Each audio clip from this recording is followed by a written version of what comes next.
इस वीडियो में हम लोग देखेंगे कि y साइन 0 डिग्री इज़ 0। ठीक है, तो सबसे पहले मैं ये समझने के लिए हमें एंगल का कंसेप्ट क्लियर होना चाहिए। ठीक है, तो मैं एक बार एक एंगल बना के दिखा देता हूँ। जैसे कि ये हमारा एंगल है।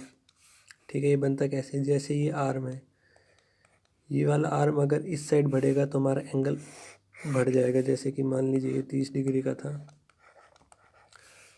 तो ये बढ़ने के बाद यहाँ पर 60 डिग्री का हो जाएगा। और ये कम कैसे होता है, इस वाले आर्म को अगर मैं इस साइड कर दूँ, ठीक है, यानी ये कुछ ऐसा हो जाए, तो ये भी मान लीजिए 15 डिग्री का होगा। तो जब ये वाला आर्म इस वाली साइड की तरफ आता है तो एंगल कम होता है, और जब ये इस वाली साइड से दूर जाता है तो एंगल बढ़ता है। ठीक है, अब देखते हैं कि साइन 0 डिग्री 0 क्यों होता है। उसके लिए मैं एक राइट एंगल ट्रायंगल बना लेता हूँ। ये है मेरा ट्रायंगल। ठीक है,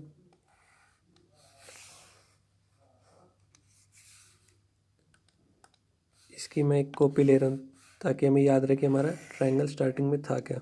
ठीक है, तो पहले ये पता होना चाहिए कि ये तो जो हमारा साइन होता है वो किन दो साइड्स का रेशियो होता है, वो होता है परपेंडिकुलर और हाइपोटेन्यूस। अब अगर मेरे इस वाले ट्रायंगल में मैं ये वाला एंगल रेफरेंस एंगल लूँ, ये दोनों ट्रायंगल सेम है। ठीक है, अब ठीक है, तो मैं और हमें प्रूव क्या करना है कि जो साइन 0 डिग्री होता है वो 0 क्यों होता है। ठीक है, बाय। अब देखिए ये वाला एंगल 0 कब होगा, ये वाला एंगल 0 कब होगा, जब ये ऐसे नीचे की तरफ आएगा। क्योंकि हमने देख लिया जब एंगल 0 कब होता है, जब ये वाली साइड इस वाली साइड की तरफ आती है। ठीक है, छोटी होती जाती है, तो ये जैसे जैसे छोटी होती जाएगी वैसे वैसे हमारा एंगल कम हो रहा है। और जब ये एंगल 0 हो जाएगा तब क्या होगा, ये जो साइड है ये एकदम इसके ऊपर आ जाएगी। ठीक है, तो उससे हमें क्या पता चल रहा है कि जब एंगल हमारा 0 डिग्री हो गया है तो जो हमारी ये वाली साइड है ये ऐसी बन चुकी है, यानी कि इस वाले ट्रायंगल में अब परपेंडिकुलर तो है ही नहीं, यानी परपेंडिकुलर 0 है। तो साइन 0 डिग्री के लिए हमारा परपेंडिकुलर कितना हो गया, 0। और हाइपोटेन्यूस सब कुछ भी हो हमारा आंसर 0 ही आएगा। इस वजह से जो साइन 0 डिग्री होता है वो 0 होता है।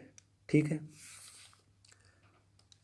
अब हम देख लेते हैं कि जो कोस 0 डिग्री होता है वो 1 क्यों होता है। सेम कंसेप्ट है। ये मैंने राइट एंगल ट्रायंगल बना लिया। ठीक है, अब मैं इसकी एक कॉपी ले लेता हूँ ताकि हमें याद रहे कि हमारा स्टार्टिंग पॉइंट क्या था।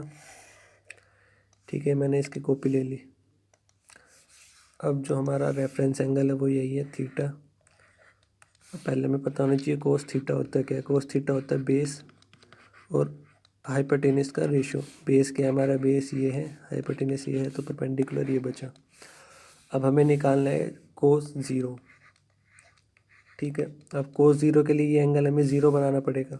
अब हम देख ही चुके हैं कि जो ये एंगल 0 कैसे बनता है, जैसे जैसे ये साइड इस साइड की तरफ मूव करेगी तभी ये एंगल 0 बनेगा। जब ये साइड अब इस वाली साइड पर मूव कर गई पूरी तो ये हमारा एंगल 0 बन गया। अब जब ये एंगल 0 बन गया तो हम क्या देख पा रहे हैं कि जो ये हमारा हाइपोटेन्यूस है और जो बेस है वो दोनों इक्वल हो गए हैं एकदम। ठीक है, हाइपोटेन्यूस और बेस इक्वल हो गए। और कोस 0 डिग्री रेशियो क्या होता है, बेस अपॉन हाइपोटेन्यूस का।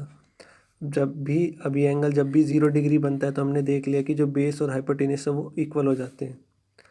ठीक है, तो इसलिए हमारा ये आंसर हाइपोटेन्यूस, बेस की जगह अब हम हाइपोटेन्यूस लिख सकते हैं, तो आंसर हमारा 1 आता है। ठीक है, तो इस वजह से कोस 0 डिग्री 1 होता है और साइन 0 डिग्री 0 होता है। आई होप अब आपको समझ में आ गया होगा। Thank you.